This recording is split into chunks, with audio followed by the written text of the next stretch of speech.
Ugh, that's so filthy. I hate it. I love it. Please give me more. My cool leather jacket has never been more appropriate than this next song that we're reacting to. Subhuman, the theme of Dante from Devil May Cry 5. Let's go.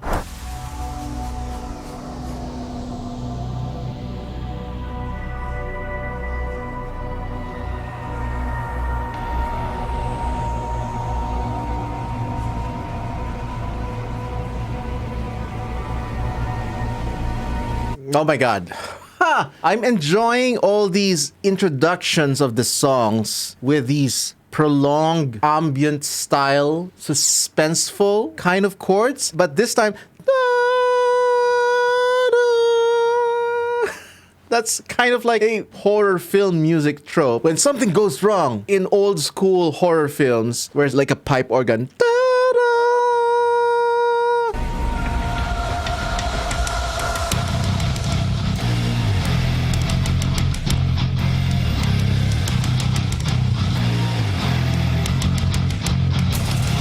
Oh, wow. Playing the devil's interval right from the very beginning. The tritone, commonly known as the devil's interval since the medieval times.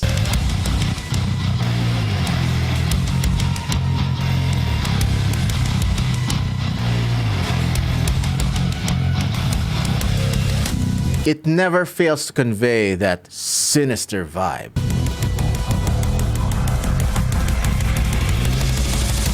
As I stare into the eyes of the coming apocalypse, I see them reaching for my soul. Death metal vocals, let's go! I cannot erupt, I must control. I cannot erupt, I must explode. But the other mind tries to sink me deeper as the evil tries to turn me around. I will not falter, shout at the devil. That sits been underground. The hour is trapped in window panes. As you know, my fear dig. Our earnest riding, wanting thoughts of this troubling world. I cannot help but always be impressed by somebody singing super clear, very concise screamo vocals. This is like commonly known as screamo vocals, most commonly heard in death metal songs. But one time, I dug deep into a rabbit hole of how to actually sing in screamo style without damaging your throat. And what I discovered is like something I never really expected. Turns out singing screamo is like a combination of yodeling, yes, that kind of yodeling from Switzerland, and then finding the breaking point of your voice and doubling down on that breaking point. Oh my god. I'm gonna leave you a link in the description of this video that I watched. It just totally blew my mind. And from then on, I've always been impressed with anyone who sings screamo vocals in a very clear and concise manner and just, you know, talking normally after it.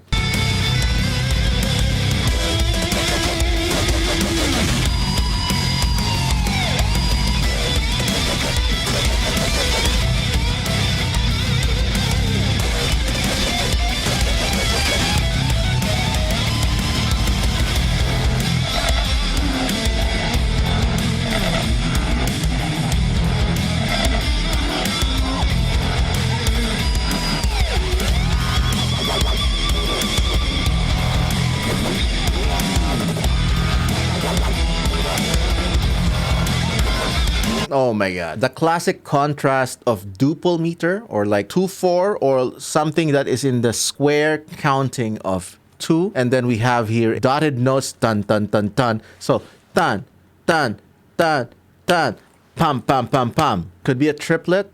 Or it could be a dotted note, but the effect is the same. There is this sudden change, sudden whiplash from the rhythmic pattern. The effect of triplets. When you're introducing triplets or like dotted rhythmic patterns, you are immediately taken out of the vibe because you're like just vibing.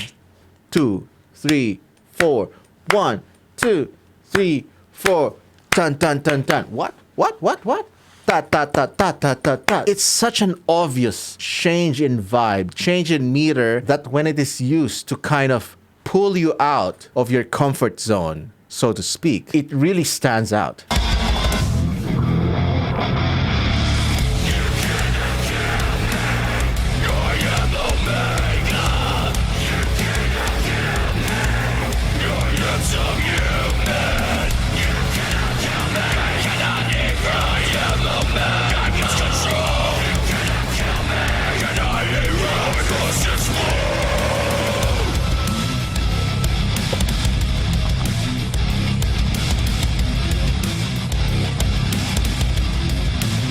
Oh, wow. That is such a low tuning. This is either a like super detuned guitar, or this is like an 8-string or a 7-string guitar. A 7-string guitar, which I have, but I do desperately want an 8-string guitar so I can do like super low, genty rhythms like this one. Wow. It's just so, it is just so tasteful, so intense, but at the same time, I cannot help but just make like a stank face whenever I hear a passage like this. I just like, that's so filthy. I hate it. I love it. Please give me more. By the way, if you're enjoying my content and want to support the channel, consider joining my YouTube memberships or my Patreon. Let's continue.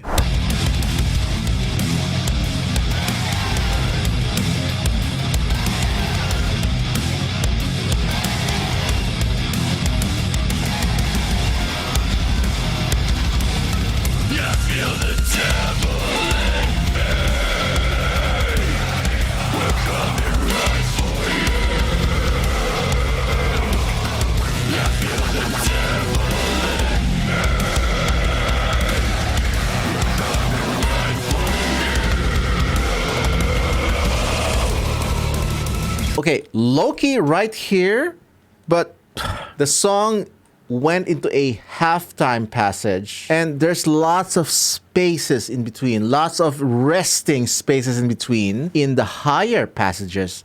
But what really was carrying the rhythm was the kick drum. Again, I always keep saying this, but I am always super impressed with creative drum thinking. Drummers who not only think with their hands and their feet, but actually think if a drum fill serves the song. And a really great example of this is Ringo Starr. Yes, that Ringo Starr from the Beatles. You don't have to be like the technically gifted drummer. You don't have to be like the fastest hitting hi-hat drummer. No matter how technically gifted you are as a drummer, if what you're doing, although technically proficient, if it doesn't serve the song, it will not have really such a good impact at all. But here, we're hearing a great example of creative drumming. Just a very prominent kick drum pattern with a bit of snare and hi-hat. Very minimal, but it is serving the energy of the song, especially in this halftime section. I am not a drummer. I am mostly a string player, a violinist. String player gamer. I play guitars and violin. Mostly, I am very biased to melodic performance. I'm a melodist. So when something from left field, like just really creative, smart drum writing, drum arranging, it hits me right into my brain and right into my heart. It's just so, I just can't get enough of it.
such an underrated thing that is not usually talked about. But man, oh man, the mixing and the production mastering for that particular section. If you were in a live stage, the guitar player with their full overdrive mix would probably overwhelm the sound of the stage. And then, not to mention the really loud drums. And then the bass guitar. And last but not the least, the vocals singing screamo. If you were in a live stage and there was no masterful sound engineer like trying to balance things, it's all just gonna be like noise everywhere. Noise, noise, noise. Everyone is like trying to play as loud as they want. But this is where a sound engineer's skill comes in. A sound engineer's skill, especially in a metal mix like this, is to make every single noisy factor, guitars, drums, screamo vocals, still stick out and be as clear as possible in the final mix, where it's enjoyable and entertaining to listen to. So again, kudos to the mastering engineer, kudos to the sound engineer, to the mixing engineer of this song, of all metal songs, because you are truly an unsung hero, and it's because of you that we are able to appreciate the loudest of the loudest songs such as this.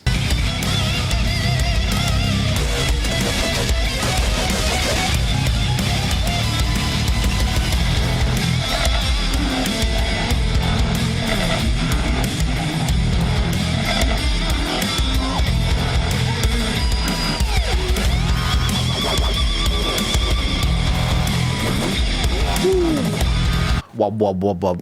It's dubstep with djent and heavy metal? What is this?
Whew. Oh my god. I feel like this was like the guitars and the vocals were like one-upping each other into trying to make the edgiest sound that they can make. Lots of harmonics, lots of pinch harmonics, lots of twangy or nasal or tinny sounds coming from the guitar. It's resulting in a very treble heavy, like a white noise heavy performance. Very distortion, very overtone heavy performance from the guitar. And I feel like it was competing with the screamo vocals, and they were like trying to one up each other. Who among us can make like the most distorted, the most edgy screamiest sound between the two of us. And I feel like by the end of the song, they were still trying to decide which one is like the screamiest sound among the guitar and the vocals. And I like that. That's kind of like a vibe on its own. And the drums and the bass player were just like,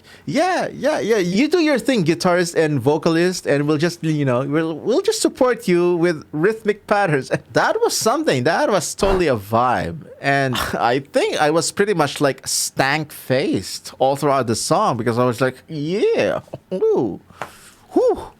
You do you, my dudes. It's like, whew.